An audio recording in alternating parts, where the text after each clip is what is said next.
You told yourself you wouldn't stay up late again, but it's 1 a.m. and you're still scrolling on your phone.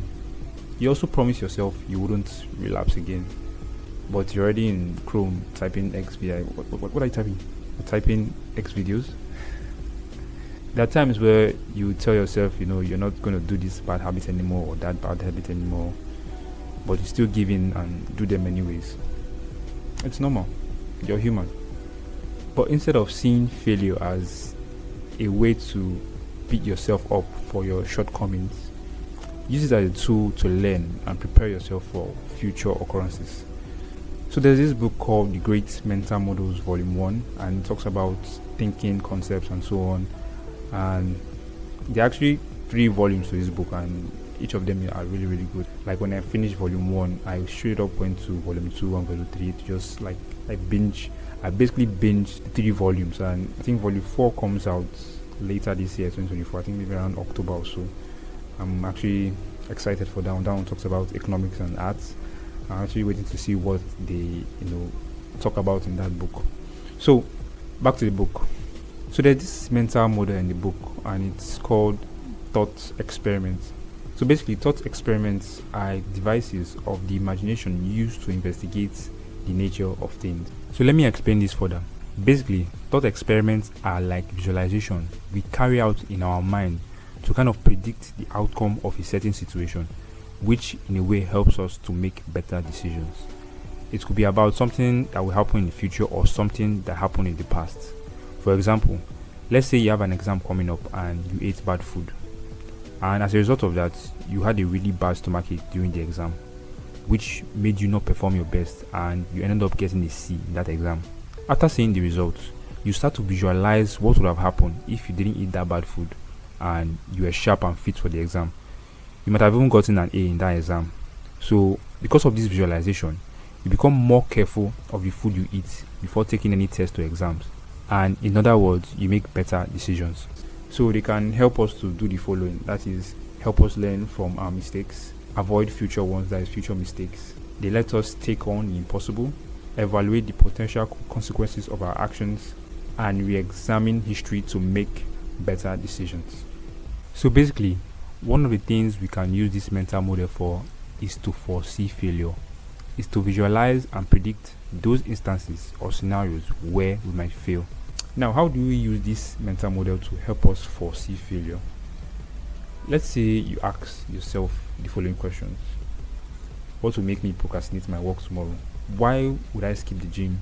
What will make me relapse? What will make me not want to sleep early? And what's going to make me not follow my timetable? Start to visualize what will go wrong in your journey. Like, what are those scenarios that will make you falter? What are those scenarios that will make you fail in those questions that I asked? And then also start to visualize how you can avoid them so that you fail less. Start to foresee distractions that may arise and steer you off from the right path.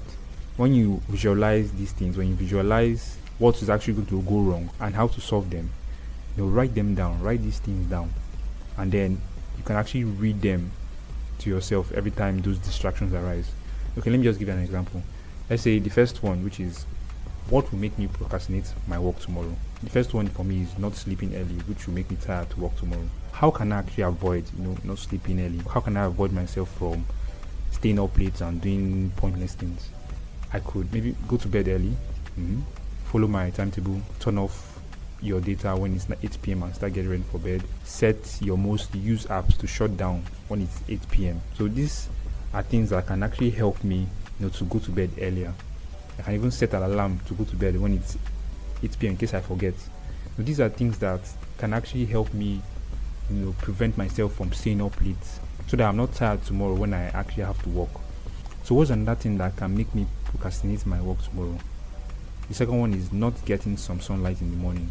Believe me or not, like, if you don't get sunlight properly, if you decide that you want to stay indoors, for what I'm doing most of the days, I actually stay indoors to come up with these videos, scripts, edits, posts, whatnot, and I'm usually indoors, so I try my best to actually go outside to get sunlight.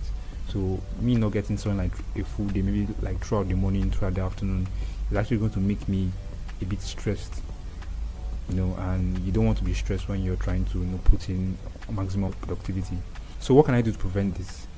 Always go outside in the morning right after your first block. So right after my first block, and maybe after praying and stretching, I can just go outside and look at the sky and just take in some sunlight. Look at the sky for about 5 to 10 minutes. Listen to some instrumental music while you look at the sky. Set an alarm if you're always forgetting. If I'm always forgetting to go out to get some sunlight, I can just set an alarm, and this will make it easier for me to actually go out to get sunlight. So what's another thing that can make me not want to do work tomorrow or procrastinate my work tomorrow?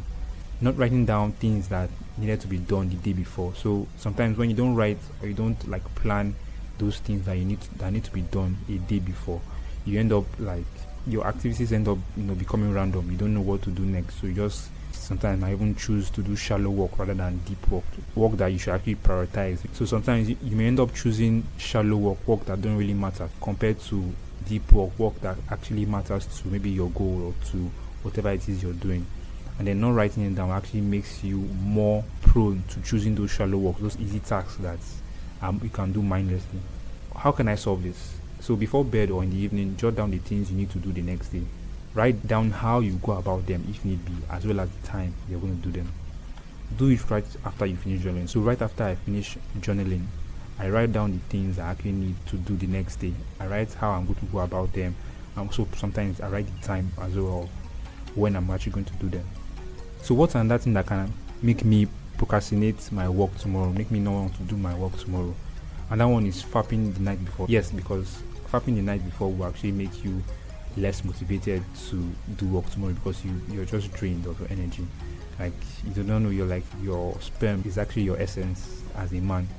So you just ejaculating it anyhow is actually going to drain you of energy. It could drain you of that masculine energy, drain you of that positive life force. So you want to always keep that safe in you. The only reason why you should ejaculate is if you actually need to, or maybe you're with a girl or something, I don't know. Well, so how can I solve this? Don't stay up late, because for me, when you stay up late too much, you're actually prone to dive into X videos to watch some porn.